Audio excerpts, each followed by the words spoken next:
സ്വയം നമുക്കൊരു ഡിസിഷൻ എടുക്കാൻ പറ്റാത്ത ആളുകളാണ് അത്തരത്തിലുള്ള റിവ്യൂസിന് പോസിറ്റീവ് പറയുമ്പോൾ ഈ നെഗറ്റീവ് പറഞ്ഞ ആൾക്കാർ സിനിമയുമായി ബന്ധപ്പെട്ട് വലിയ ചർച്ചകൾ നടക്കണം. എന്ത് രണ്ട് ചർച്ചകളാണ്. ഒന്ന് സിനിമയിൽ ജാതി കൊണ്ടുവരുന്ന ഒരു ചർച്ച, അതോടൊപ്പം തന്നെ ഒരു റിവ്യൂവുമായി ബന്ധപ്പെട്ട് വലിയ രീതിയിൽ ചർച്ച നടന്നു.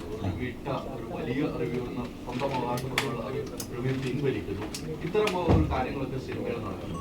ഒരു ഡയറക്ടർ എന്ന നിലയിൽ എങ്ങനെയാണ് കാണുന്നത്? അല്ല, റിവ്യൂസ് സിനിമയെ ബാധിക്കില്ല എന്ന് പറയാൻ പറ്റില്ല. റിവ്യൂസ് ഒക്കെ സിനിമയെ ബാധിക്കും. കാരണം വെച്ചിട്ടുണ്ടെങ്കിൽ ഈ നമ്മള് പരിപൂർണമായിട്ട് ഒരിക്കലും സിനിമയെ റിവ്യൂസ് ബാധിക്കുന്നില്ല എന്ന് പറയുന്നത് അതൊക്കെ തെറ്റായി. കാരണം വെച്ചിട്ടുണ്ടെങ്കിൽ ഇപ്പോഴത്തെ ചെറുപ്പക്കാരാണെങ്കിലും ആദ്യം സിനിമ കാണാൻ തിയേറ്ററിലേക്ക് കഴിഞ്ഞിട്ട് ഫസ്റ്റ് നോക്കുന്നത് എന്താണെന്ന് വെച്ചിട്ടുണ്ടെങ്കിൽ റിവ്യൂസ് എന്താണെന്ന് നോക്കാറുണ്ട്. പിന്നെ റേറ്റിംഗ് നോക്കും, റിവ്യൂസ് നോക്കും. ഇതെല്ലാം കഴിഞ്ഞിട്ടാണ് ഒരു 10 പൈസ മുടക്കാനായിട്ട് തയ്യാറാവുള്ളൂ. അപ്പോൾ ഈ വന്ന് പറയുമ്പോൾ ആധികാരികമായിട്ടെന്ന് വെച്ചിട്ടുണ്ടെങ്കിൽ നമുക്ക് പലപ്പോഴും സ്വന്തമായിട്ട് തീരുമാനം എടുക്കുന്നതിനൊക്കെ കൂടുതലും മറ്റുള്ളവരുടെ കാര്യങ്ങൾ കേട്ട്, അതായത് സ്വയം നമുക്കൊരു ഡിസിഷൻ എടുക്കാൻ പറ്റാത്ത ആളുകളാണ് അത്തരത്തിലുള്ള റിവ്യൂസിൽ വിശ്വസിക്കുന്നത് തന്നെയാണ് എൻ്റെ വിശ്വാസം. കാരണം വെച്ചിട്ടുണ്ടെങ്കിൽ നമുക്ക് തീരുമാനം എടുക്കും. ഇപ്പം നമുക്കൊരു സിനിമ കാണുമ്പോൾ നമ്മൾ ഇത്ര പേര് ഇരുപുണ്ട്, നമ്മളെല്ലാവരും ചെന്നിട്ട് നമ്മൾ സിനിമ കാണുമ്പോൾ ചിലപ്പോൾ കുറേ ആൾക്കാർ പറയും എനിക്ക് ഇഷ്ടപ്പെട്ടിട്ടാ. അപ്പോൾ നമ്മൾ തൊട്ടടുത്തിരിക്കുന്ന പറയും എനിക്ക് അത്ര വർക്കായില്ല. പലരും പല അഭിപ്രായം പറയും. ആ അഭിപ്രായം എല്ലാം കൂടിയും ഇത് പൊതുവായിട്ടുള്ള ഈ സിനിമയുടെ മൊത്തത്തിലുള്ള സംഭവം ഇതാണ് എന്ന് പറഞ്ഞാൽ ആധികാരികമായിട്ട് കയറി പറയുമ്പോൾ അവരെ സപ്പോർട്ട് ചെയ്യുന്ന കുറേ ആളുകളും എല്ലാം വിശ്വസിക്കുന്നതെന്ന് വെച്ചിട്ടുണ്ടെങ്കിൽ പുള്ളി പറഞ്ഞു അപ്പോൾ ഇനി അതങ്ങനെ തന്നെയാണ് എന്ന് പറഞ്ഞിട്ട് വരുമ്പോൾ എന്ന് പറഞ്ഞാൽ സിനിമയെ ബാധിക്കും.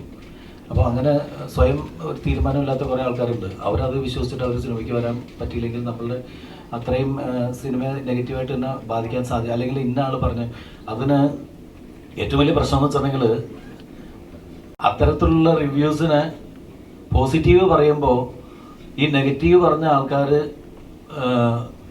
നെഗറ്റീവ് പറയുമ്പോൾ മാത്രമേ ഇവർ നമ്മളുടെ ഇൻഡസ്ട്രിയിലുള്ളവരും പലരും ഇങ്ങനെ ബഹളം ഉണ്ടാക്കാറുള്ളൂ. അയാൾ നെഗറ്റീവ് പറഞ്ഞത് ഇവർ പറയുന്ന പോസിറ്റീവ് റിവ്യൂസിനൊക്കെ ഇവർ തന്നെയാണ് പ്രൊമോട്ട് ചെയ്യുന്നുണ്ട്. സിനിമ ഇൻഡസ്ട്രിയിൽ തന്നെയുള്ള ആൾക്കാർ പ്രൊമോട്ട് ചെയ്യുന്നുണ്ട്. അപ്പോൾ നെഗറ്റീവ് റിവ്യൂസ് അവർ പറയുമ്പോൾ കരയും, പോസിറ്റീവ് റിവ്യൂസ് പറയുമ്പോൾ അതിനെ പൊക്കി പിടിച്ച് അയാൾ പറഞ്ഞത് വേദവാക്യമാണ്, പുള്ളി പറഞ്ഞു ഇനി ഞങ്ങൾ സിനിമ രക്ഷപ്പെട്ടെന്ന് പറയാം. അതൊക്കെ തന്നെ പ്രശ്നം. അപ്പോൾ അതിൻ്റെ പേരിൽ റിവ്യൂസ് എന്ന് പറയുന്നത് കറക്റ്റായിട്ടുള്ള റിവ്യൂസ് കാര്യങ്ങൾ നമുക്ക് കൃത്യമാണോ അത് ഫേക്കാണോ, ഇവർ പറയുന്നത് വൈരാഗ്യ ബുദ്ധിയോടുകൂടിയാണോ, ഇതൊന്നും പറയാൻ പറ്റാത്തൊരവസ്ഥയിലേക്ക് പോവുകയാണ്. നമുക്ക് നമ്മുടേതായ തീരുമാനം എടുക്കുക.